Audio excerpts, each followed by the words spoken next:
Siamo qui con il presidente del Real Bardolino Battistoli. Volevamo sapere com'è andata la prima vittoria nella prima partita del campionato.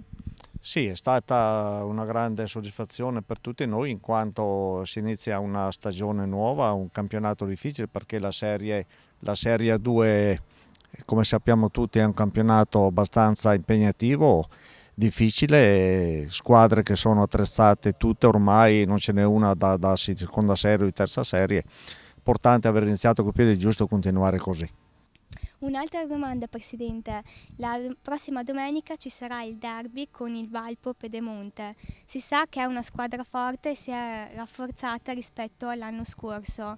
Che cosa pensate di fare?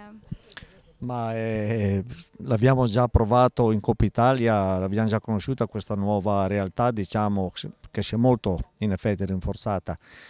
Noi ci auguriamo, il mio augurio è che il mister sia Padovan che Trentini riescono a prendere le giuste contromisure e penso che questo riusciranno a fare, che le ragazze si impegnino al massimo, dando il massimo in questa partita che per noi è molto importante.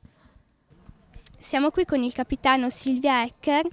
E come avete vissuto la vittoria della prima di campionato e come affronterete il prossimo derby con il Valpo Pedemonte? Diciamo che la prima partita di campionato era difficile perché era proprio la prima del campionato. L'abbiamo vinta bene perché potevamo vincere meglio. E adesso il derby è qua alle porte e speriamo di far bene, nel senso che meno male arriva presto sto derby e non fra 3-4 giornate, in modo tale che siamo belle fresche e spero di fare una bella partita, meglio della Coppa Italia. E speriamo di vedere una vittoria. Siamo qui con Walter Padovani, l'allenatore del Real Bardolino. Neanche il tempo di godere questa prima vittoria che alle porte c'è già un altro derby. Sì, noi siamo pronti a affrontarlo. Noi ci stiamo allenando, ci stiamo preparando, ci sia il Valpo, è un campionato sicuramente importante. Noi andiamo avanti domenica per domenica. Domenica c'è il Valpo, la prossima domenica ci sarà un'altra, ma non stiamo lì a guardare la qualità. Sappiamo che affrontiamo una squadra buona, valida e noi siamo pronti a affrontarla. Siamo qui con Grazia Trentin, l'altro mister del Real Bardolino. Abbiamo appena finito una partita, domenica ce ne sarà un'altra.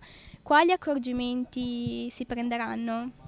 Domenica prossima andiamo a affrontare il Valpo, che sappiamo essere una squadra sicuramente più esperta rispetto alla nostra, che è più giovane, diciamo neopromossa, e quindi con tutto il rispetto del caso andiamo ad affrontarla, però pur consapevoli che soprattutto nell'ultimo mese abbiamo lavorato molto e siamo fiduciosi e ottimisti di schierare, insomma, la formazione fra virgolette che sta meglio, più forte per domenica prossima. Ecco, accorgimenti, diciamo che seguiamo la linea che ci ha fatto lavorare, diciamo, dal 1° agosto, sì, no, la domenica scorsa e anche fino a stasera, diciamo, ecco.